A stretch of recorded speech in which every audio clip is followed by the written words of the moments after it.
la hematología, van a ver una por una de los tipos de anemia, ¿no? Son diferentes tipos. Pero, para ser claros, la anemia es los niveles bajos de hemoglobina que varía en el sexo. En general se puede decir que una hemoglobina menos de 10 se considera como una anemia, siendo anemia severa cuando es una hemoglobina menos de 6, ¿no? Cuando se requiere transfusión sanguínea, cuando yo tengo una anemia severa o de repente no anemia severa, pero con sintomática. ¿Cuándo es una anemia sintomática? Cuando el paciente tiene más de 6, de repente tiene 7, pero requiere oxígeno, no puede caminar, está con sueño, cansancio, pero que no le permiten ni respirar, o sea, requiere oxígeno. En ese caso se le pone hemoglobina y se le pone paquetes regulares, transfusión de sangre. ¿Por qué les digo? Porque van a ver ustedes en los hospitales que increíblemente existen médicos que le indican transfusión sanguínea a un paciente que tiene 7 de hemoglobina y que está sentado, tranquilo, él, ¿no? Con su hemoglobina en 7, sí es cierto. ¿Ya? Muy bien. ¿Y qué pasa si lo haces? ¿Ah? No, pero hay que recordar, no le va a pasar nada con la transfusión, pero métase en riesgo. Recuerden que la transfusión, aunque pase por miles de tamizajes, siempre existe el riesgo de contagio. Es mínimo, obviamente, porque pasan por miles de tamizajes.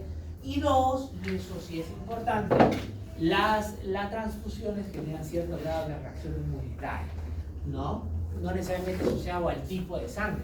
Vamos a suponer que, por ejemplo, en mi caso, un paciente que dializa tiene muy frecuentemente anemia porque el paciente que tiene anemia tiene déficit de eritropoyetina. La eritropoyetina se necesita en el riñón. Como el riñón no funciona, no tiene eritropoyetina, no crea glóbulos rojos y es muy frecuente que tenga anemia, por eso nosotros le damos eritropoyetina en ampollas. Entonces, a veces viene el paciente, no se ha colocado su eritropoyetina porque en el hospital no había, el costo es muy alto, cada ampolla cuesta como 45 soles y pueden utilizar 3 en una semana. ¿Cómo se llama? Y no se pone. Llega a la emergencia, llega un día a la consulta y viene hemoglobina en 7, lo que lo tenía con 12 de repente, ¿no? Entonces el médico se emociona y agarra lo transfuso. Entonces, claro, que le va a subir la hemoglobina, sí, le va a subir rápidamente, pero, por ejemplo, uno de los problemas es que yo expongo al paciente a sangre ajena y por lo tanto puede crear anticuerpos contra esa sangre, que no le va a provocar problemas, no le va a hacer hemólisis ni nada. Pero, ¿cuál es lo que yo quiero en un paciente que dializa? Un paciente que lo trasplante, o sea, que le ponga otro riñón de otra persona. Ya, como yo estoy haciendo, le estoy exponiendo a células que no son suyas, estoy aumentando la probabilidad de que él, cuando yo lo trasplante, rechace el injerto. Mientras más transfusiones tiene una persona, por ejemplo, que dializa, más probabilidad de que rechace un injerto cuando lo trasplante siempre. Pues por eso, en mi población que yo veo, con mayor razón decimos que si el paciente no requiere transfusión, no lo transfundas. Estás aumentando el riesgo de otras cosas. Muy bien. Aparte del hecho que es sacar donantes, imagínense, chicos, yo voy a agarrar, tengo hemoglobina en 8, en 7, que lo puedo mejorar con tratamiento. Voy a decirle a mi familiar que venga y ponga sangre ahí, 200 mililitros de sangre. ¿Tú sabes qué es cuando te quitan 200 no sientes nada? Pero ya cuando te quitan el segundo paquete terminas así medio turuleco, que hasta ni siquiera te dicen que no tienes que manejar de vuelta. Te dicen, ¿cierto? Y te dan tu paquetito de galleta Oreo con tu gaseosa ahí para que estás, o tu Gator, ¿no? Para que te vayas más tranquilito. Muy bien. Bueno, ¿cómo es la clasificación de las anemias? La anemia se clasifica de acuerdo a un parámetro que se llama el BCM, que es el volumen corpuscular medio. ¿Qué significa el volumen corpuscular medio? Yo agarro a los eritrocitos que veo en el microscopio en todos los campos, mido cuánto tiene de volumen, mediante varias medidas de radio, longitud, etc. ¿Ya? Y a todos les saco una media. Lo sumo y lo divido entre el número total, es la media, ¿cierto? Volumen corpuscular medio. Estoy sacando un promedio del volumen de todos los eritrocitos de una muestra, ¿ya? ¿Y por qué hago eso? Porque existen trastornos que producen anemia que cambian el tamaño y el volumen del eritrocito. Cuando un eritrocito tiene más de 100 femtolitros de volumen, se llama macrocítica. Cuando tiene menos de 80, se llama microcito. Y lo normal es que el volumen corpuscular medio sea entre 80 a 100. ¿Puedo tener anemia con un volumen normal? Sí, y así se llama normocítica. Entonces, conclusión, existen 3 tipos de anemia fisiopatológicamente destacadas: la microcítica, la normocítica y la macrocítica. ¿De acuerdo a qué? Al tamaño, o mejor dicho, el volumen del glóbulo rojo. ¿Ya? Sí, lo siguiente que yo hago es medir los niveles de ferritina. ¿Qué cosas son los niveles de ferritina? ¿Qué es la ferritina?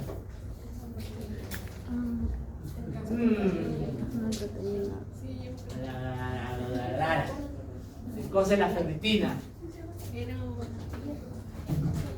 Una forma de almacenamiento del hierro. ¿Qué cosa es la ferritina? Cosa chico, ¿qué es la ferritina? La ferritina es la proteína que sirve para almacenaje del hierro en los tejidos. ¿Ya? Es una proteína que sirve de almacén del hierro. Ella y la hemosiderina, que básicamente está en el RES, en el sistema retículo endotelial, son formas de almacenaje de hierro, sirven para el almacenaje de hierro. Entonces, los niveles altos de ferritina hablan de una reserva de hierro aceptable, ¿no? Mientras que los niveles bajos hablan de niveles bajos de reserva de hierro. El problema de la ferritina es que también es un RFA, que es un RFA, reactante de fase aguda. Quiere decir que el hígado la produce en circunstancias de inflamación. Entonces yo puedo tener una persona con ferritina alta y estar anémico. ¿Por qué? Porque está inflamado, porque está en una enfermedad que es inflamatoria. Entonces lo que estoy viendo no es que le sobre hierro, sino es que la ferritina que ha salido es producto de la inflamación del cuerpo. Por eso es que no es útil únicamente sola para saber el almacén de hierro del cuerpo. Hay otra medida que se llama la capacidad, ¿cómo se llama? El TIBC, que es la capacidad de almacenaje corporal de hierro, ya que es una medida que en realidad ya no utilizamos, pero bueno, ahí en el ¿cómo se llama? En el paper lo han puesto, ya, que mientras más alta lo tengo, es porque tengo más capacidad de unión al hierro. Si yo tengo más capacidad de unión al hierro, quiere decir que esa ferritina le falta llenarse de hierro. Por eso cuando está alto, significa que me falta hierro. ¿Ya? Me falta hierro. Es una medida que en realidad no utilizamos, porque en realidad lo que utilizamos es algo que se llama la saturación de transferrina. ¿Qué es la transferrina? Transporta el hierro. ¿Ah? Transportador de hierro, ¿en dónde? En la sangre, eso es. Ustedes saben que muchas cosas que no son solubles para transportarse requieren proteínas. El carrito del hierro en la sangre se llama transferrina. Entonces nosotros evaluamos algo que se llama el índice de saturación de transferrina, que es qué tanto está unida la transferina a hierro, ¿no? Cuando los niveles son bajos, significa que mis transferrinas están manejando muy poquito hierro, lo que quiere decir que me falta hierro. Por eso en realidad, en la actualidad, nosotros hacemos diagnóstico de anemia ferropénica con dos: uno, ferritina baja, y dos, índice de transferrina, o más bien el índice de capacidad de hierro corporal total máximo, alto, ¿no? Eso significa que tengo mucho hierro por llenar, y el índice de transferrina más bien es cuánto de hierro está unido, por eso es el índice más bien bajo, ¿no? Muy bien. Eso es anemia ferropénica. ¿Por qué produce la anemia ferropénica un eritrocito pequeño? Vamos acá. Saben que yo utilizo las imágenes para lo que son. ¿Dónde están? Acá está. Mira. Esta imagen que ustedes ven acá es un ¿cómo se llama? Enterocito. es un enterocito. Gracias, mi memoria, estoy viejo ya. Un enterocito. Y acá abajo un eritrocito. Entonces, este enterocito, miren, utiliza para que el hierro ingrese un syn-porter, ya, que para que salga al vaso sanguíneo utiliza la ferroportina N1, ¿ya? Esa ferroportina N1 requiere de la activación por parte del núcleo del RNA ferroportina N1B. Cuando se activa este, aumenta la cantidad de porters para aquí. Entonces, ¿qué pasa cuando yo tengo déficit de hierro? Cuando tengo déficit de hierro, tengo que este RNA se activa en gran cantidad para permitir que el hierro que yo reabsorbo pueda pasar directamente al torrente sanguíneo. Acá se une la transferrina y la transferrina se lo lleva a los depósitos para que se una ese hierro a la ferritina, ¿no? Que son mis sitios de almacenaje del hierro. Entonces la transferrina lo transporta en la sangre, quien lo almacena es consigo la ferritina, ¿no? Muy bien. Entonces, cuando yo tengo déficit de hierro, lo mismo que sucede con el enterocito pasa con el eritrocito. El problema es que ese porter permite que salga el hierro del eritrocito. Entonces, como el hierro sale del eritrocito, yo tengo hemoglobinas unidas a muy poco hierro, lo que cambia la conformación del eritrocito. Y eso hace, porque como es una hemoglobina más pequeña, el eritrocito disminuye en volumen, porque depende mucho de la cantidad de hemoglobina que hay en el interior. Entonces, el eritrocito se vuelve pequeñito. Entonces, yo tengo anemia microcíclica. Por eso, ¿cuál es la causa más frecuente de anemia a nivel mundial? La deficiencia de hierro, la más frecuente, ¿no? Doctor, pero yo como menestra y esas cosas, no, pero las fuentes más ricas en hierro, ¿dónde están? ¿Dónde están? ¿Dónde? En el origen animal, en específico, la carne, ¿no? ¿Quieres comer más hierro? ¿Quieres una buena fuente de hierro? ¿Cuál puede ser? El vaso, la sangrecita. ¿Quién le gusta la sangrecita? Tampoco, pero tiene que comerlo. Yo también lo como, mi esposa me obliga, ¿qué vamos a hacer? Si no, estaría anémico, ¿no? Entonces, muy bien, tiene que comer. Ya, muy bien, listo, seguimos. Otro tipo de anemia microcítica es, por ejemplo, la anemia por enfermedades crónicas. Y algo característico en la anemia por enfermedades crónicas es los reactantes de fase aguda aumentados. Acá tenemos el CRP, que es en español PCR. ¿Qué es PCR? Proteína C reactiva, que hemos visto en la segunda clase, que es parte de los mediadores inflamatorios, las proteínas de la inmunidad. ¿Qué cosa? ¿Innata o adaptativa? El PCR, ¿qué era? ¿De la inmunidad innata o adaptativa? Innata, pues es igual que el complemento, es parte de la inmunidad innata, ya. Y ese R que significa velocidad de eritrosedimentación, eso ya, obvio, ¿no? Ya lo vamos a ver en otra clase. Muy bien. O puede ser que yo tenga, por ejemplo, una hemoglobina alterada porque ustedes vamos a ver ahora en un gráfico que la hemoglobina son ¿qué cosa? Son dos cadenas alfa y dos cadenas beta que están unidos al grupo M, y ese grupo M está unido a un hierro. ¿Por qué? Porque el hierro se une ¿a quién? Al oxígeno, pues chicos, al oxígeno. Por eso requerimos el grupo M, para que se pueda unir al oxígeno y lo pueda transportar. ¿Ya? Entonces, por eso. ¿Ya? Muy bien. Listo. Entonces, aquí tenemos a hemoglobinas anormales, producidos, por ejemplo, en las beta-talasemias o las alfa-talasemias. ¿Qué son las talasemias? Las talasemias son enfermedades congénitas donde yo fabrico globulinas de la hemoglobina anormal. Si la anomalía está en la cadena alfa, alfa-talasemia. Si la anomalía está en la síntesis de la cadena beta, beta-talasemia. ¿Cuál es la más frecuente? La beta-talasemia. ¿No? Muy bien. Las enfermedades por hemoglobina H, y esa se produce sobre todo por una alteración de una cadena beta, pero diferente a la de las talasemias, que produce que el eritrocito pierda totalmente su arquitectura y se convierta en un eritrocito como una semiluna, como una cuña, ¿no? Que se llama la enfermedad por sickle cell o la drepanocitosis, ¿no?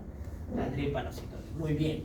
La enfermedad de Barr, que es una enfermedad muy rara, producida por alteración de la hemoglobina. Bien, tenemos otra que es la anemia sideroblástica, ¿no? Mediada por envenenamientos, etc. Son más raras. Vamos a las enfermedades por normocíticas. Aquí tenemos una bien característica. Uno, las pérdidas. Si tú le haces a una persona que tiene ahorita, por ejemplo, una hemorragia, vamos a poner, yo salgo, tengo una hemorragia por un accidente de tránsito. Tenía hemoglobina en 14 y pierdo tanta sangre por la ruptura de una arteria que me toman la hemoglobina y tengo en 7 o en 6. Pregunta, ¿cómo será la anemia? ¿Microcítica o macrocítica o normocítica? Normocítica. ¿Por qué? Porque estos cambios a nivel de la formación del eritrocito por falta de hierro, ya que requieren la síntesis de nuevos eritrocitos que tienen muy poco hierro.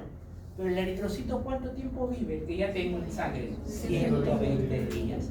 Eso quiere decir que si la pérdida es aguda, yo no voy a ver. Si bien es cierto, sí tengo pérdida de hierro, porque pierdo sangre y pierdo hierro también.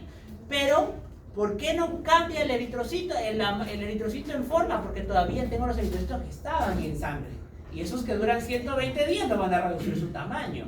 Entonces, por eso es que la anemia es normocítica. Cuando yo tengo una anemia por pérdidas, ¿no? Hemoperitoneo, hemotórax, no sé, lo que quieran, cualquier pérdida sanguínea aguda, van a ver que es normocítica. Y acá lo característico se divide de acuerdo a los reticulocitos. ¿Qué son los reticulocitos? Precursores. El eritrocito joven, que es la preforma. Es la forma antes de salir de la médula ósea. Es más, yo tengo un porcentaje de reticulocitos normalmente en sangre que habitualmente va entre el 1 al 2% en la cantidad de glóbulos rojos que yo tengo.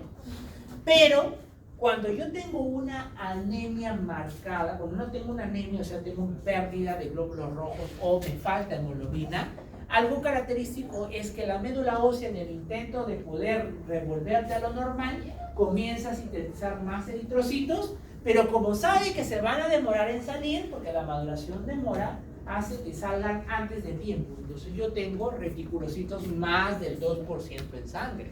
Suelo tener reticulocitosis, se llaman. Se llaman anemias regenerativas, porque yo produzco gran cantidad de reticulocitos, ¿no? Muy bien. Entonces, por ejemplo, ahí tengo pérdidas sanguíneas. Muy bien. Cuando yo tengo un conteo bajo de reticulocitos es porque tengo una anemia donde el problema es que la fuente, la médula ósea, no está produciendo a la unidad formadora de colonias eritroblásticas, ¿no? Entonces aquí yo tengo dos cosas. O uno, me falta la hormona que le dice sal a esa serie eritroblástica y hace que madure. O dos, todas las familias de la médula ósea están por los suelos, ¿no? Cuando eso sucede, yo tengo pancitopenia, o sea, tengo no solamente anemia, tengo leucopenia y tengo trombocitopenia. Entonces ahí tengo la anemia aplástica. La anemia aplástica es cuando yo tengo una hipoproducción de todas las series hematológicas, ¿no? Trombocitopenia, anemia y leucopenia, ¿ya? Y el otro es que yo tenga niveles de eritropoyetina muy bajo o ineficiente para producir una adecuada maduración de la unidad formadora de colonias eritroblásticas. ¿Quién produce eso? La insuficiencia renal crónica, que me hemos dicho que se llama enfermedad renal crónica. Ya no digo insuficiencia renal crónica, por favor, eso es de la prehistoria, se llama enfermedad renal crónica, chronic kidney disease. ¿Ya?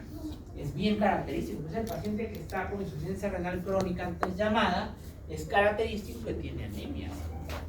Tiene anemia. Pálido viene el poco. Muy bien.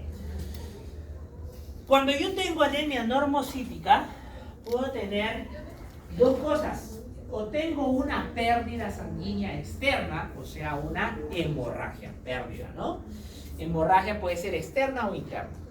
O dos, lo que puede pasar es no que se ha roto un vaso sanguíneo, sino que el eritrocito, estando en el vaso sanguíneo o en el circuito de la sangre, se destruye. ¿Cómo se llama cuando el eritrocito se destruye adentro del vaso sanguíneo? Se llama anemia hemolítica, cuando yo tengo destrucción de eritrocitos.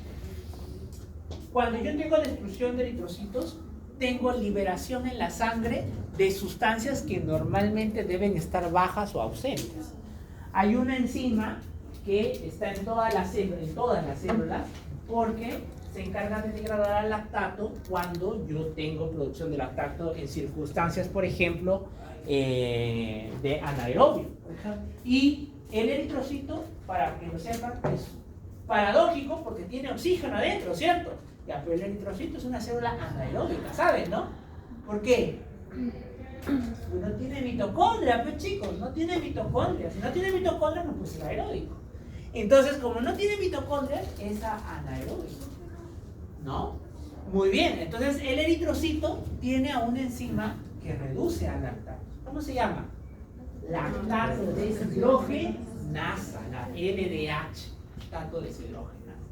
Todas nuestras células tienen lactato deshidrogenasa, pero el eritrocito, que en especial es anaeróbico, tiene esa enzima también. Entonces, ¿qué pasa cuando yo tengo destrucción de una gran cantidad de masa de eritrocitos? ¿Cómo crees que estarán los niveles de lactato deshidrogenasa en sangre? Aumentados, porque yo he liberado el lactato deshidrogenasa. Segundo, como yo destruyo el eritrocito, el que sale inmediatamente, ¿quién es? La hemoglobina,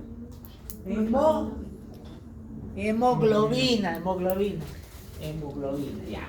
Y la hemoglobina, las globulinas se van a ir por su cuenta, el hígado se las va a buscar y las va a llevar. Ven acá, la globulina yo la tengo que necesitar otra vez acá porque es proteína. ¿Y qué va a dejar? Va a botar al grupo M. No te quiero a ti, el grupo M no me interesa a mí, lo bota y lo deja. Y el grupo M se termina metabolizando. ¿Cómo? ¿En qué termina metabolizando ese grupo M? ¿Cómo se llama el producto metabólico de metabolismo del grupo M? ¿Ah? ¿Qué? ¿Cómo se llama? ¿Ah? Bilirrubina. Muy bien, doctor. Las bilirrubinas son el producto metabólico del grupo M. ¿Ya?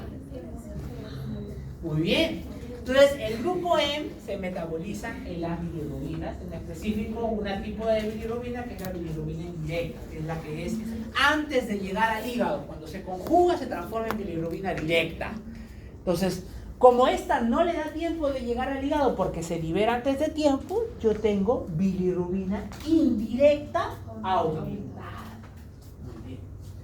Pero como también se libera hemoglobina, la hemoglobina se libera, hay parte de la hemoglobina que en el intento de querer que no se pierda, ustedes saben que ustedes tienen hemoglobina libre en sangre, la mayoría de hemoglobina está dentro del eritrocito, ¿cierto? Pero tienen una pequeña cantidad que está en sangre y no anda solita, anda con su carrito. Todas las sustancias tienen su carrito cuando no son solubles. ¿Cuál es su carrito de la hemoglobina en sangre?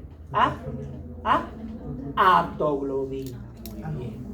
La aptoglobina. La aptoglobina es el carrito de la hemoglobina en sangre. Cuando está libre, cuando está fuera del eritrocito. Entonces, pregunta. Si la aptoglobina comienza a agarrar a todas las hemoglobinas que encuentra que se están liberando, ¿qué va a pasar? Se va a consumir. Entonces, ¿cómo van a estar los niveles de aptoglobina en un paciente con anemia hemolítica? Bajo. ¿Por qué? Porque comienza a liberar mucha hemoglobina La hemoglobina inmediatamente la captura, se consume y ya no baja los niveles de hemoglobina. Normalmente la hemoglobina está alta, ¿por qué? Porque yo no tengo hemoglobina andando libre en sangre, ¿o sí? No, está dentro del eritrocito, ¿no? Muy bien, listo. ¿Cuánto es la anemia macrocítica? La anemia, ojo, que anemia macrocítica no es lo mismo que anemia megaloblástica. La anemia megaloblástica es un tipo de anemia macrocítica, pero no son todas, ¿ya? Entonces, ¿qué es la anemia megaloblástica? La anemia megaloblástica, chicos, es un tipo de anemia que sucede básicamente por déficit de vitamina B12, ¿ya? De vitamina B12 y de folato. Muy bien. ¿Qué otras causas provoca o qué otras causas tiene la anemia macrocítica? Enfermedades hepáticas. El hígado, la cirrosis provoca macrocitosis, ¿no? Provoca anemia macrocítica. ¿Qué más provoca anemia macrocítica? El hipotiroidismo. ¿Qué más? El síndrome mielodisplásico, el uso de alcohol y el mieloma múltiple. Vamos a hablar un poquito acerca de ellos. Miren, acá están las diferentes, ¿no? Deficiencia de hierro, miren, BCM alto o macrocítica, deficiencia de folato, deficiencia de B12, enfermedad hepática, hipotiroidismo, gamapatía monoclonal. ¿Cómo lo diagnostico? Frotis de lámina periférica. ¿Qué significa el frotis de lámina periférica? Yo agarro un poquito de una gota de sangre, le pongo una lámina y veo la morfología del eritrocito, a ver cómo está grande, pequeño, qué hay adentro, hay núcleo, todavía no hay núcleo, ¿no? Muy bien. BCM normal, hemorragia, hemólisis, anemia por enfermedad crónica, anemia drepanocítica, etc., ¿no? Y BCM bajo, talasemia, anemia sideroblástica, enfermedad crónica, etc. Muy bien. Entonces acá están, acá por ejemplo, enfoca el estudio de las anemias de acuerdo a si son con menor producción o mayor producción, o sea, regenerativas o arregenerativas. ¿Cómo mido si es regenerativa o arregenerativa? ¿Con qué hemos dicho? Con el conteo de reticulocitos. Cuando los reticulocitos están altos, quiere decir que a mí me falta hemoglobina y por lo tanto, y la médula ósea que sí está funcionando, intenta botar a los inmaduros. Entonces yo encuentro los reticulocitos altos. Esa es regenerativa. Cuando el problema está en la fábrica, ni siquiera puedo botar a los inmaduros. Entonces, regenerativa. Muy bien.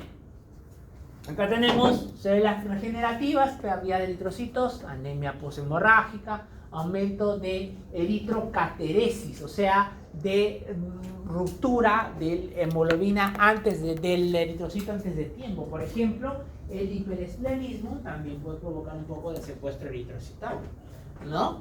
Muy bien. O las hemolíticas, que cuando se destruye antes de tiempo. Regenerativas pueden ser por fallo en las células progenitoras, ¿no? O sea que toda la célula de toda la serie preeritroblástica puede fallar, o falla en la proliferación de diferentes precursores, o sea, ¿qué cosa? Pancitomelia, ¿no? La pancitomelia. Muy bien. Vamos a recordar un poquito de las anemias no regenerativas. Acuérdense que está la unidad formadora de colonias megaeritroblásticas, se transforma en la unidad formadora de colonias acá es eritroblásticas, ¿ah? Muy bien. Y miren, a lo largo de cada una de ellas se van formando cada progenie celular y pueden producirse diferentes grados de alteraciones. En estos diferentes progenitores pueden haber, por ejemplo, la aplasia medular, que es que no se formen a partir de la unidad formadora de colonias megaeritroblásticas, ¿no? Mieloptosis, diseretropoiesis congénitas, síndrome mielodisplásicos, o puede ser que se formen anómalas, ¿no? Unidades formadoras de colonias anómalas, como son la eritroblastopenia, etcétera, ¿no? Miren, y acá es donde actúan las endocrinopatías con la insuficiencia renal. En la unidad formadora de colonias finalmente eritroblásticas, que son las que van a terminar en el reticulocito, porque puede ser que yo tenga hipotiroidismo o insuficiencia adrenal, o por ejemplo la insuficiencia renal. Esta básicamente, ¿por qué? Porque no tengo eritropoietina. Miren, esta es la hemoglobina, tiene dos cadenas alfa, una alfa 1, alfa 2, beta 1, beta 2, que está unido a su grupo M, y ese grupo M unido al hierro, ¿no? Unido al hierro. Entonces, dentro de las anomalías que pueden producir anemias no regenerativas, está que yo, por ejemplo, tengo un bajo índice de producción de anemia o de hemoglobina, o que esa hemoglobina esté alterada, alteración en la maduración y proliferación del eritroblasto. Entonces se dan básicamente por un mecanismo, es falta de sustrato, o sea, yo tengo déficit de hierro o secuestro inflamatorio del hierro. Otro mecanismo es que yo tenga que las cadenas del hierro, las cadenas que se unen al grupo E, ya sea alfa o beta, ¿no?, estén alteradas. Ahí tenemos a la enfermedad de sideroblástica y a las talasemias, porque yo tengo cadenas alteradas en producción, ya, la 2 y la 3. Y la 4 es que hay que recordar que la unidad formadora de colonias primero fue una célula nucleada. O sea, es más, el reticulocito en la forma preanterior con algo de rasgos de núcleo, yo lo voy a ver. El reticulocito y el eritrocito ya no tienen nada de núcleo. Entonces, ¿qué quiere decir? Si yo no tengo el sustrato para crear DNA de eritrocito, no puedo crear adecuadamente eritrocito, ¿no? Entonces necesito material de DNA. ¿Cuáles son los sustratos que necesito sí o sí para creación de DNA? Ácido fólico y vitamina B12. Vitamina B12. Por eso es que dentro de las anemias no regenerativas pueden producirse las anemias megaloblásticas, ¿no? Las anemias megaloblásticas, ¿no? Muy bien. Acá está, miren, esta es la beta-talasemia. La beta-talasemia es la causa más frecuente de las talasemias. La mutación puntual es en el cromosoma número 11, ¿no? Hay poca hemoglobina A por falla de la síntesis, y la hemoglobina que hay, que es totalmente anómala, está desnaturalizada y tiende a precipitarse. Miren ustedes, tiende a precipitarse en las periferias del eritrocito. Entonces, esta precipitación provoca que el eritrocito tenga menor volumen. Por eso es que las talasemias producen anemias microcíticas, ¿no? Producen anemias microcíticas. No conforme con eso, la talasemia, producto de que tiene un eritrocito anómalo, puede provocar hemólisis, porque el eritrocito dura menos tiempo y tiende a estancarse en algunas estructuras. No conforme con eso, también provoca una eritropoiesis ineficaz, porque la mayoría de los eritrocitos mueren adentro de la médula ósea, o sea, ni siquiera llegan a estar afuera en el torrente sanguíneo, ¿no? Entonces la persona tiende a tener volteos bajos de eritrocitos.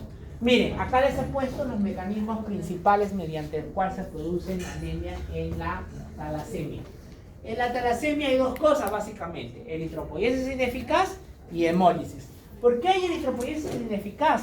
Porque los eritrocitos que están adentro de la médula ósea, tienden a hacer rápidamente apoptosis. ¿Por qué? Porque las cadenas que están producidas acá de alfa o beta anómalas y que están precipitadas, no conforme con hacer que el eritrocito sea más pequeño, tienden a llamar a parte de la cascada de la apoptosis, ¿no? A esta proteína que se llama la proteína de choque térmico, que lo que hace es producir muerte celular, o sea, llama las señales intracelulares de muerte celular, y por eso muchos de ellos hacen apoptosis.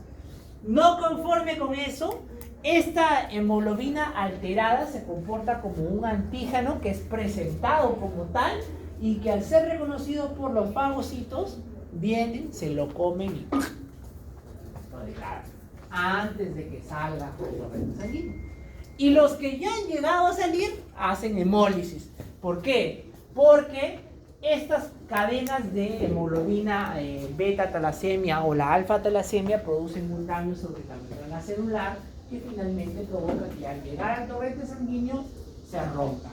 Y como se rompen, tienen un tiempo de vida media menor de los 120 días habituales.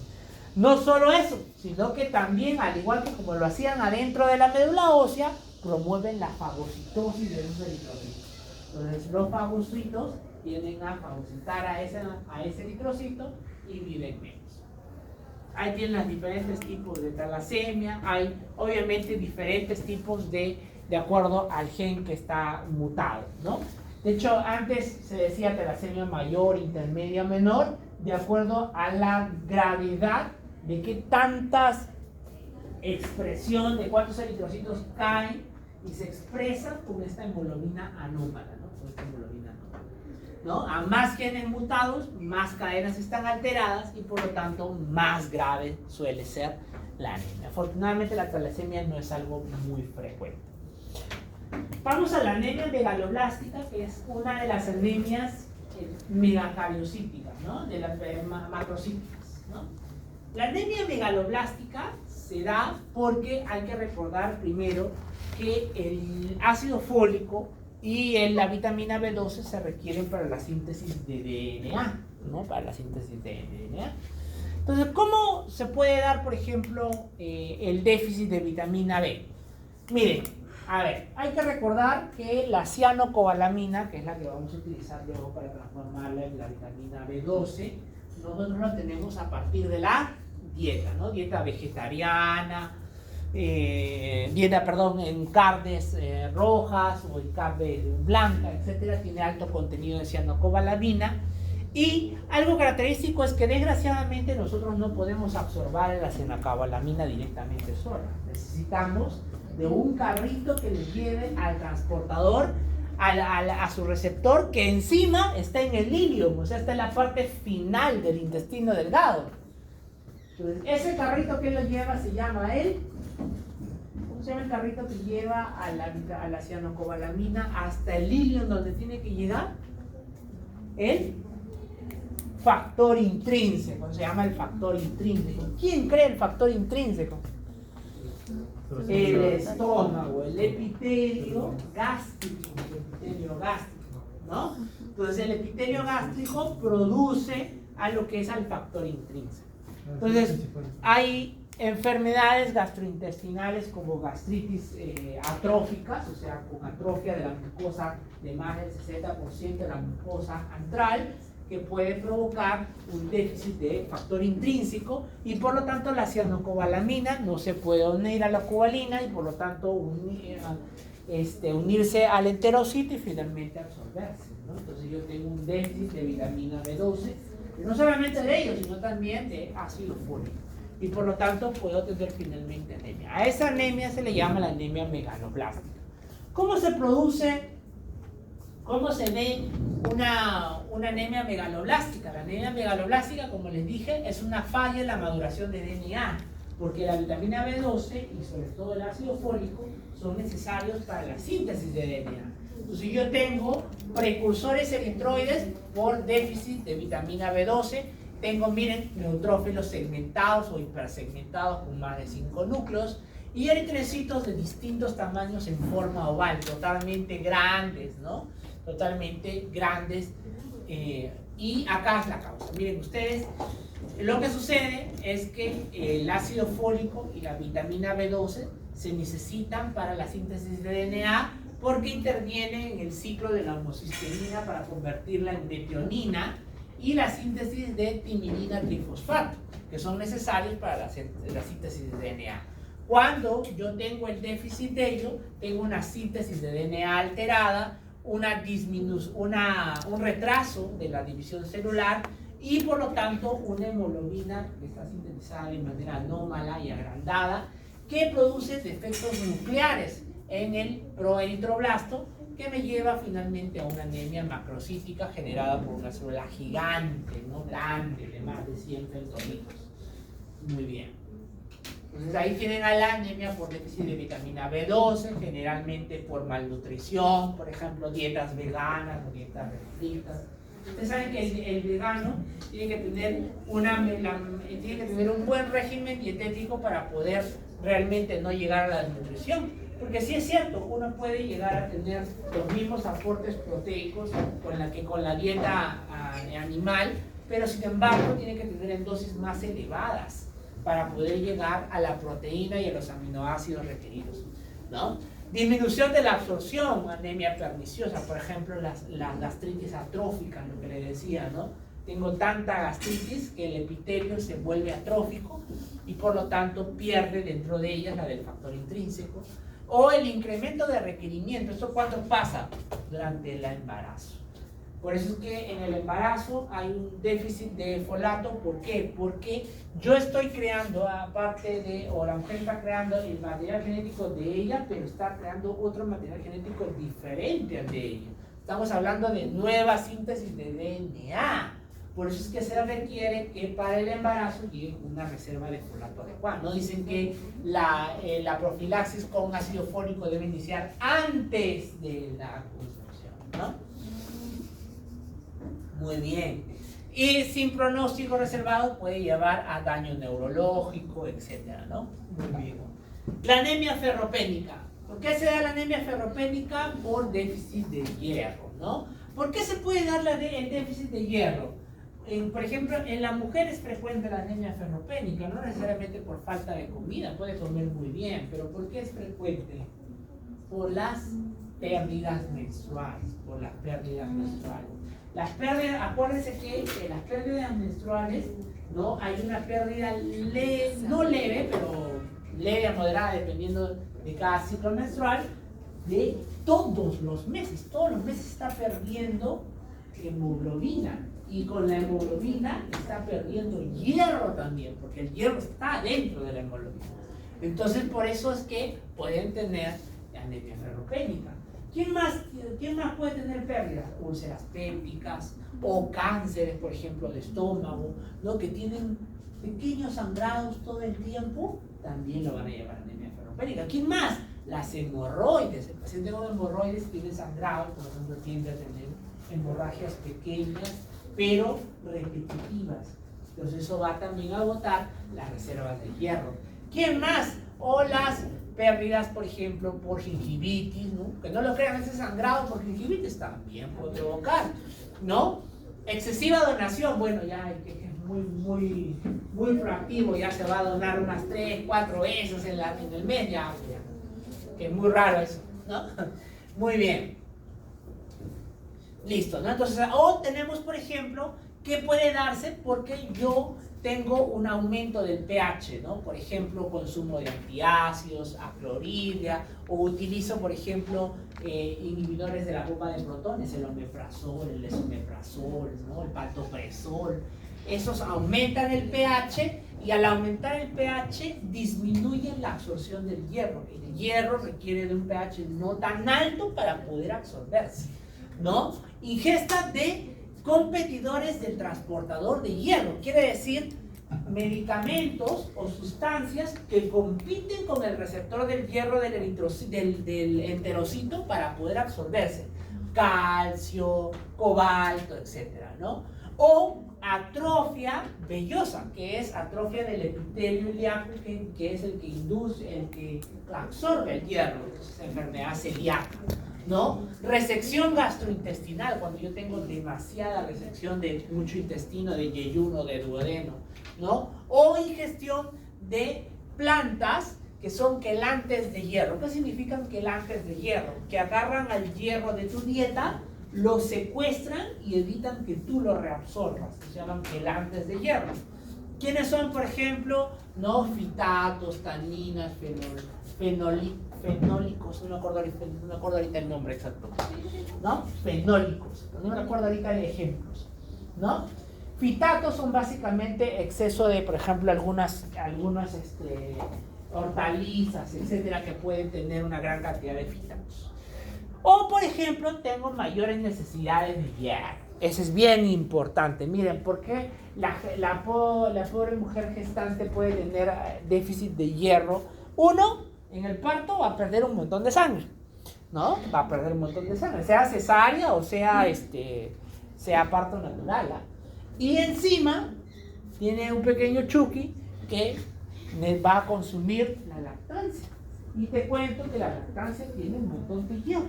Y la evolución, aunque no lo crean, prioriza al nuevo ser antes que al propio cuerpo de la mujer. Es bien raro que un niño se desnutra solo porque la mamá está desnutrida, porque literalmente el cuerpo va a agarrar todas sus reservas y lo va a poner a la leche materna para que el niño se alimente. Por eso la mujer puede desnutrirse, por eso la mujer tiene que comer bien después del parto, porque No tanto por el niño se puede desnutrir, sí, pero si le da de lactar no se va a desnutrir, ¿eh? Se va a desnutrir ella, porque el cuerpo va a priorizar al nuevo ser antes que a ella.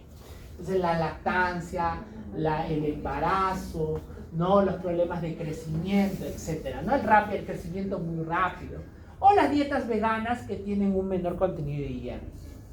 Muy bien, entonces todo eso lleva a la falta de hierro, especialmente en la médula ósea, ¿no? Y por lo tanto no va a haber una adecuada síntesis de hemoglobina, síntesis insuficiente, que va a llevar pues a un menor número de recuento de reticulocitos, ¿no?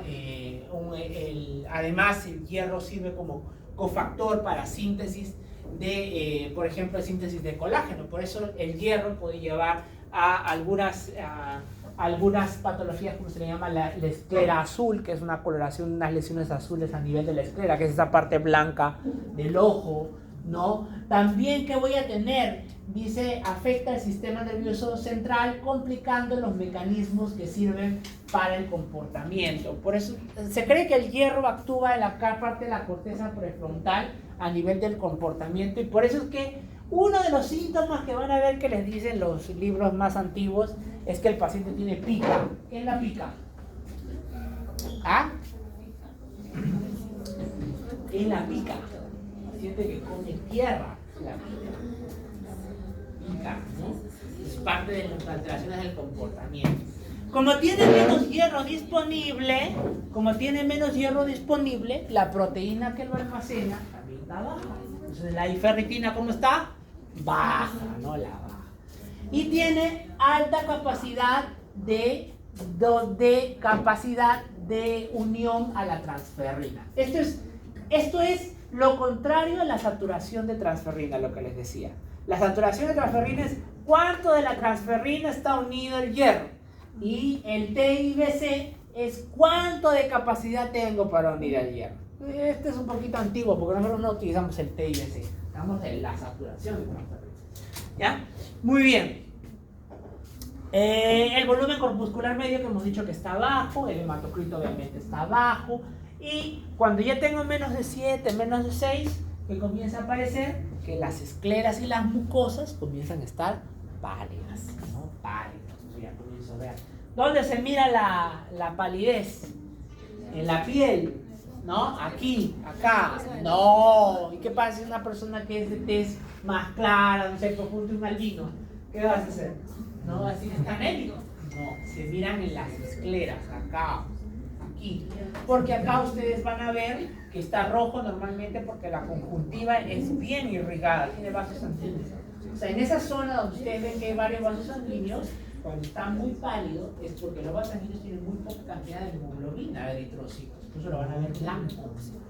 ¿Ya? ¿Dónde más se puede ver? En la zona de las palmas de las manos, que es una zona donde suele estar más rojita, ¿te has dado cuenta? El anémico, eso se ve blanco, como el papel, ¿no? Y ya para que tú lo veas en la piel blanco, ese debe tener sí o sí menos de 6, ¿no? Entonces, por eso. ¿Han visto alguna vez eso? Claro, sí, yo he visto una vez a John Trauma una hemorragia por varices esofágicas que llegó con 2 de hemoglobina, o sea, ya para morirse ya casi. Muy bien. La anemia por enfermedades crónicas. ¿Por qué se da la anemia por enfermedades crónicas? Por el sistema seminario. A ver, ya. Miren, hay enfermedades crónicas que aumentan. Perdón, me estaba olvidando. Voy a ir pidiendo mis sacerdotes. Todos ya saben que nuestro cuerpo se encuentra en un estado proinflamatorio. No solamente las infecciones o las enfermedades autoinmunes, también enfermedades metabólicas. Por ejemplo, la enfermedad renal crónica o la diabetes son enfermedades que promueven el estado inflamatorio. En ellas, por ejemplo, es por la injuria endotelial. La injuria endotelial promueve mayor inflamación.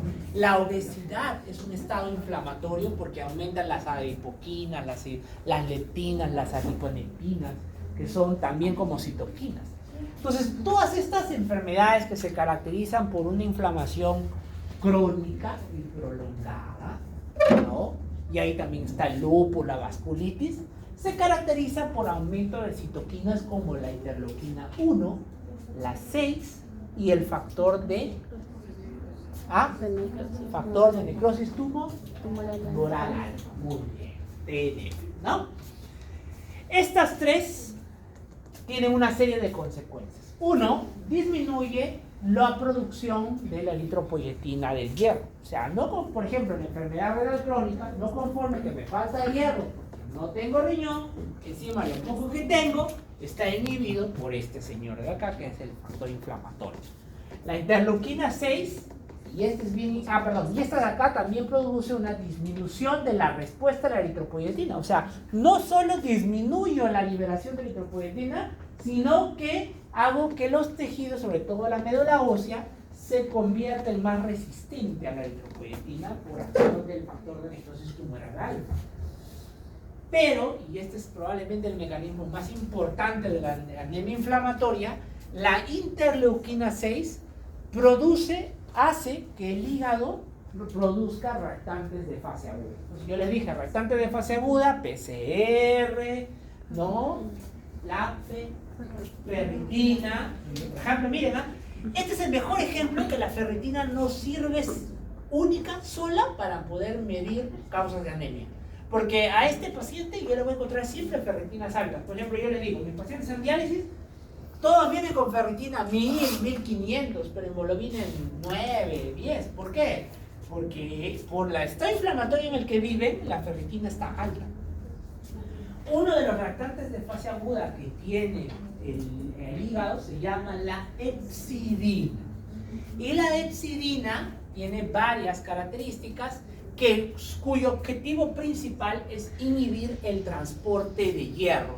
O sea que estimula como una especie de anemia ferropénica, algo así, pero básicamente porque se encarga de neutralizar todos los puntos donde el hierro puede absorberse o utilizarse.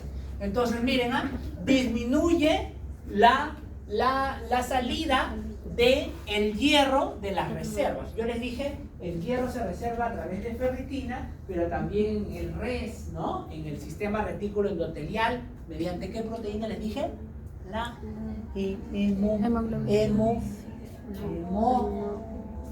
hemosiderina, ya. Entonces, hace que el res libere menos de estas reservas. Y además se va al intestino delgado y hace que crees menos ferroportinas. O sea, ese canal que hacía que el hierro pudiera ingresar al vaso sanguíneo ya es menor. Como consecuencia, tengo menor síntesis de hemoglobina, tengo menos eritropoiesis y sigue siendo insuficiente para ir. Miren, acá este grafiquito está muy bonito. Este de acá, no, está horrible, dice el doctor. Ya, este de acá, por ejemplo, miren, tienen acá un eritrocito, tienen linfocitos que están aumentando su síntesis y que lo que hacen es estimular, miren, mediante la presentación del linfocito T, activa al monocito macrófago para que este sintetice básicamente 3 interleuquinas, miren, la interleuquina 6, la alfa, la interleuquina 6, la 1, el factor de necrosis tumoral alfa, el linfocito secreta que es el interferón gamma y también a la interleuquina 10. Vamos a ver qué es lo que hace. Miren, la interleuquina 6 lo que hace es irse al hígado y hace que cree a la hepcidina. La hepcidina se va al duodeno y al yeyuno para hacer que tú pierdas mayor cantidad de hierro. ¿Por qué? Porque no lo absorbes. Si no lo absorbes, se va por las heces, por lo tanto tú tienes menor disponibilidad de hierro. No conforme con eso, la hepcidina se va acá al macrófago y el macrófago tiene hierro en su interior con hemosiderina que está ahí reservándola. Entonces, ¿qué hace? Que uno ingrese una mayor cantidad de hierro, pero que este hierro no pueda salir para utilizarse ante el déficit. Entonces comienza a retener una mayor cantidad de hierro en el interior, pero no se puede utilizar, no está disponible. La interleuquina 1, igualito, hace que aumenten los niveles de hierro disponible acá, ¿no? Acá en el macrófago. Y 2, mira, se va al riñón y en el riñón inhibe a la producción de eritropoyetina. O sea, no solamente no tienes hierro, sino que el que dice que maduren los eritroblastos, no madura. No conforme con ello, se va a la médula ósea. Y a la médula ósea, la interleuquina 1 hace que estas células, la unidad formadora de colonias eritroblásticas, se vuelva resistente a la acción de la poca eritropoyetina que va a sintetizar. Entonces produces menos eritrocitos, Y lo mismo hace el interferón gamma en el riñón, también hace lo mismo acá, inhibición del eritroblasto. Y aparte, por su propia cuenta, también hace que captes mayor cantidad de hierro, pero que no lo puedas utilizar. Pues todo esto es lo que pasa en la anemia por enfermedades crónicas, ¿no? En la anemia por enfermedades crónicas. Y acá les he puesto un cuadro para que vean cuáles son las características, para que lo lean. Ya, para entender un poquito de las anemias hemolíticas, necesito recordar un poquito del ciclo del eritrocito y toda esta peli que nadie recuerda. A ver, miren, el eritrocito está formado por la célula que tiene en su interior la hemoglobina, y como bien conocemos, la hemoglobina está formado por un tetrámero de 2 cadenas alfa y 2 cadenas beta, el grupo E y el YA, ¿cierto? ¿Correcto? Sí, muy bien. La hemoglobina está formada por dímeros de hemoglobina, ¿no? Ustedes van a ver, yo les he dicho que cuando está liberado en sangre, como no tiene que ir solita, ¿quién lo lleva? Lo lleva su carrito. ¿El carrito cómo se llama? Aptoglobina. La aptoglobina, con el complejo hemoglobina-aptoglobina, ¿no? Capta la hemoglobina y se lo lleva al hígado. ¿Para qué? Para que el hígado pueda reutilizar esas cadenas alfa y beta. ¿Ya? Esas cadenas alfa y beta. Muy bien. ¿Y qué pasa con el grupo M? El grupo M debe de metabolizarse, ¿no? Se convierte en metaglobulina, en metahemoglobina, metaemo, en la y la hemopexina es la que capta a ese grupo M para llevarlo ¿a dónde? Al hígado. Y en el hígado, ese grupo M, ¿ya? Ese grupo M que está conjugado, ¿ya? Se va a disgregar a diferentes reacciones químicas que vamos a ver en otros puntos de gastro, ¿no? Se transforma en bilirrubinas cuando está libre en sangre. Cuando pasa un tiempo y la bilirrubina circula nuevamente, regresa al hígado y en el hígado se conjuga, se transforma en bilirrubina conjugada. Entonces hay bilirrubina conjugada y no conjugada, más conocida como directa e indirecta. Muy bien, listo. ¿Qué hace ahí con ello? Entonces ese es el grupo M. El grupo M lo transforma en bilirrubinas. ¿Y qué hace con el hierro? Lo devuelve a sus reservas. Entonces el hierro que agarra el hígado lo devuelve a la sangre, pero como no puede ir solo, tiene que viajar en transferrina.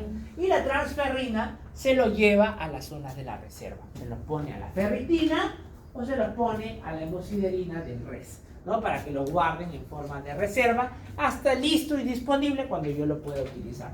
Ahora, hay cierto grado de hemosiderina que es derivado del grupo E que puede ser liberado hacia el riñón, liberado como hemosiderina, muy pequeña cantidad, ¿no? Y la bilirrubina, miren, la bilirrubina que yo libero finalmente como conjugada y que se pasa por el tracto gastrointestinal, una parte, gran parte, se va a través de las heces y por eso las heces tienen esa coloración amarillenta, y una parte pequeña se reabsorbe.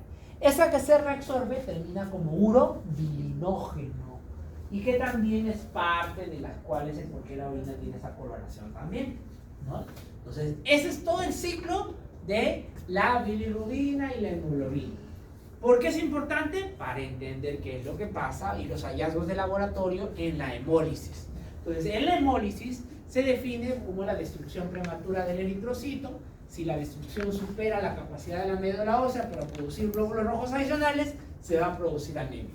Entonces, aquí hay un aumento, ¿no?, de LDH y de bilirrubinas, se consume la aptoglobina, aumenta la hemosiderina urinaria y el urobilinógeno. ¿Por qué? Porque yo tengo mayor liberación de hemoglobina en sangre, ¿no? Perdón. Muy bien.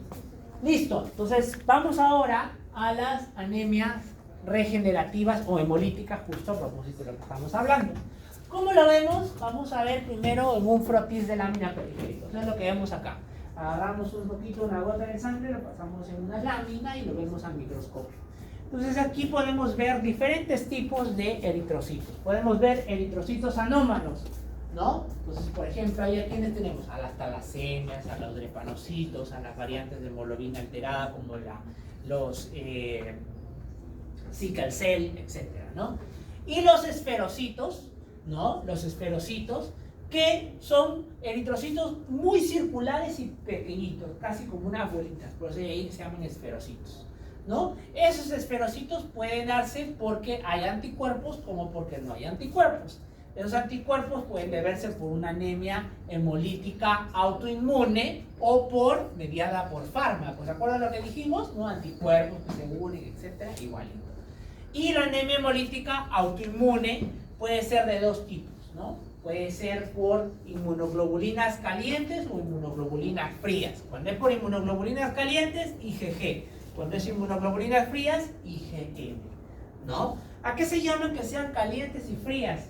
Se refiere a que se activan con la temperatura normal o con temperaturas bajas. ¿Ya? Con temperaturas bajas. Muy bien. Dentro de estos esferocitos yo tengo también, ¿no? Esferocitosis hereditaria, que son alteraciones genéticas muy raras. Me canceló.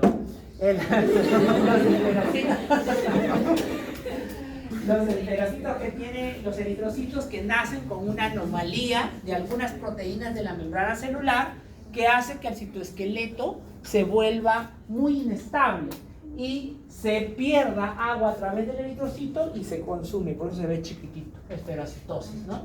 Hay una causa de anemia bien importante que produce una baja del eritrocito en su volumen y como un esferocito, pero lo produce porque el eritrocito es invadido por un parásito. ¿Cuál es? Toxoplasma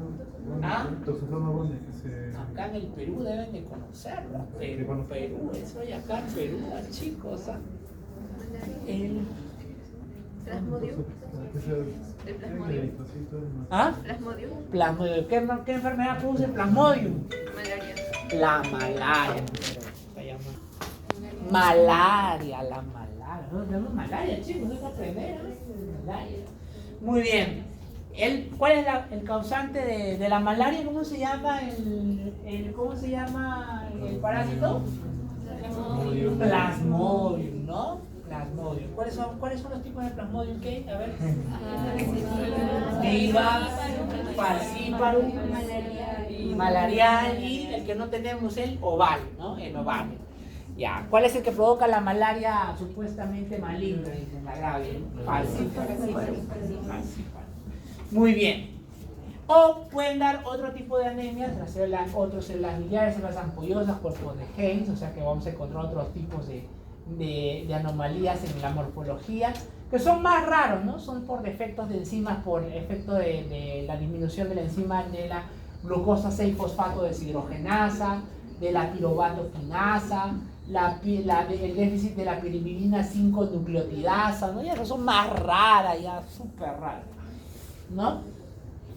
O fragmentación, y esto sí es importante, o sea, el eritrocito sale de la médula ósea normal, pero cuando llega al torrente sanguíneo, algún mecanismo mecánico hace que el eritrocito se fragmente. Y acá tenemos a quién: la eclampsia, que es la complicación de la preeclampsia, el síndrome urémico hemolítico y la púrpura trombocitopénica trombótica, ¿no? Y el CID, o la coagulación intravascular escenital. ¿Por qué se producen esos, chicos? Porque en estas enfermedades, ¿saben qué es lo clásico? La producción de trombos o rayas, o mallas de trombos adentro de los vasos sanguíneos más pequeños, que al eritrocito impactar contra el trombo se deforma. Entonces uno puede ver algo que se llaman los esquistocitos, eritrocitos totalmente anómalos, miren, ven, como fragmentados. ¿Por qué? porque se estrellan contra los trombos en grande, porque están formados en microtrombos por todos lados. Entonces, al estrellarse contra ellos se deforman. Estas enfermedades se caracterizan por formación de trombos en el interior. La eclampsia, el síndrome urémico hemolítico, la púrpura trombocitopénica trombótica y el CID, o la coagulación intravascular diseminada. Esta es la anemia hemolítica, entonces, ¿no? ¿Cuáles son los signos? Igual, la de cualquier anemia: aumento de frecuencia cardíaca, heart rate, disnea, ¿no? Frecuencia respiratoria aumentada, fatiga, palidez, ¿no? ¿Y cuál vamos a ver? Miren, acá hay algo característico. Como lo que yo tengo es que la hemoglobina se rompe estando en el intravascular, yo tengo que voy a producir una gran cantidad de grupo M que va a llegar al hígado. Al llegar al hígado una gran cantidad de grupo M, voy a tener una gran cantidad de bilirrubina disponible en sangre. Entonces, como consecuencia, las escleras se van a comenzar a pintar de amarillo y voy a ver ictericia. Por eso, una sintomatología característica de la anemia hemolítica es la ictericia, por la hiperbilirubinemia producida por la hemólisis. ¿Ya? Entonces, ¿qué voy a tener? Juvidance, que es el de ictericia, ¿no? Y algo característico, el paciente te dice: doctor, voy a orinar, y cuando orino parece té cargado. ¿Por qué parece té cargado? ¿De qué? Urobilinógeno. Tengo mucha bilirrubina que va a terminar yéndose al riñón y yéndose como urobilinógeno. Muy bien. O a veces, miren, a veces es tanta la hemólisis que puede llegar como hemoglobina ya al riñón y uno tiene hemoglobinuria. El paciente orina rojo como con té cargado. Muy bien, listo. Y acá están, miren, ¿ven? Miren, ¿por qué se produce? Este es en el caso de la anemia hemolítica inmune, autoinmune. Miren, acá tengo anticuerpos ya calientes o fríos, como enfermedad por anticuerpos calientes o aglutininas frías, ¿no? Yo tengo que en ambos hay actividad de anticuerpo. Y que, miren, ¿por qué es tan destructivo del eritrocito? Porque este anticuerpo produce la activación de la vía clásica y la vía alternativa del complemento. Y, para la desgracia del eritrocito, llega a la acción más letal del complemento. ¿Cuál era la acción más letal del complemento? La formación del complejo de ataque de membrana. El que era, ¿de acuerdo? Yo les dije, es un trocar que tú lo ingresas adentro de la célula y dejas que todo se escape. Por eso se rompe. Miren, eso es lo que hace. La activación del complejo de ataque de membrana que destruye, miren, al pobre eritrocito, ¿no? Otra enfermedad más rara es la drepanocitosis, el sickle cell, ¿no? Sickle cell, que se da por pues una alteración genética por parte de la hemoglobina que cambia una valina por ácido glutámico, ¿no? En la cadena beta, y que produce residuos de valina, miren ustedes, y que hace que esta hemoglobina se transforme en una hemoglobina S que tiende a estar desoxigenada, y por lo tanto la configuración del eritrocito cambia y por eso puede producirse así, miren, como cuñas, ¿no? Como cuñas, sickle cell, por eso se le llama, ¿no? Algo característico es que produce hemólisis. ¿Por qué? Porque en las zonas de turbulencia estas sickle cell se van a estancar. Entonces forman como si fueran redes o mallas donde el eritrocito sano y normal ¡pah!, se estrella y por lo tanto libera un montón de todo lo que es propio de la anemia hemolítica. Y otro bien clásico y característico es que estas sickle cell se transforman como una especie de trombo, como un émbolo, y por lo tanto ocluyen arterias y venas. Entonces, una de las características es la trombosis de algunas arterias, ¿no? Muy bien. Se dice que la aparición de estos sickle cell es porque desde épocas primigenias siempre ha estado una de las enfermedades que nos ha acompañado el paludismo. Y se dice que este sickle cell, y eso sí es cierto, es un factor protector para el paludismo. ¿Por qué? Porque el cambio de conformación de estos drepanocitos, sickle cell, ¿no? inhibe al que el plasmodium pueda ingresar al eritrocito, y no solo eso, sino que estando allí adentro no obtiene los nutrientes requeridos por parte del plasmodium, ¿no? Muy bien. Paciente de 34 años que se presenta de emergencia por presentar hematoma grande, región, no, ya lo hemos visto, ¿no? Golpear dicha zona, anotada 2 meses de formación, moretones. Muy bien, ¿qué dicen ustedes? ¿Qué puede ser? ¿Un problema de la coagulación, de la hemostasia primaria o secundaria? Secundaria. ¿Ah? En este paciente lo más probable es que sea secundaria. Cuando se forman equimosis o moretones grandes, ¿no? Es más frecuente los problemas de la coagulación. ¿Cuál era la lesión característica de los problemas de la plaqueta? Las ¿no? No es que no pueda producir la plaquetopenia esto también, pero no es frecuente que solo sea plaquetopenia. Suele ser plaquetopenia más trastorno de la coagulación, ¿no? Muy bien. Listo, chicos.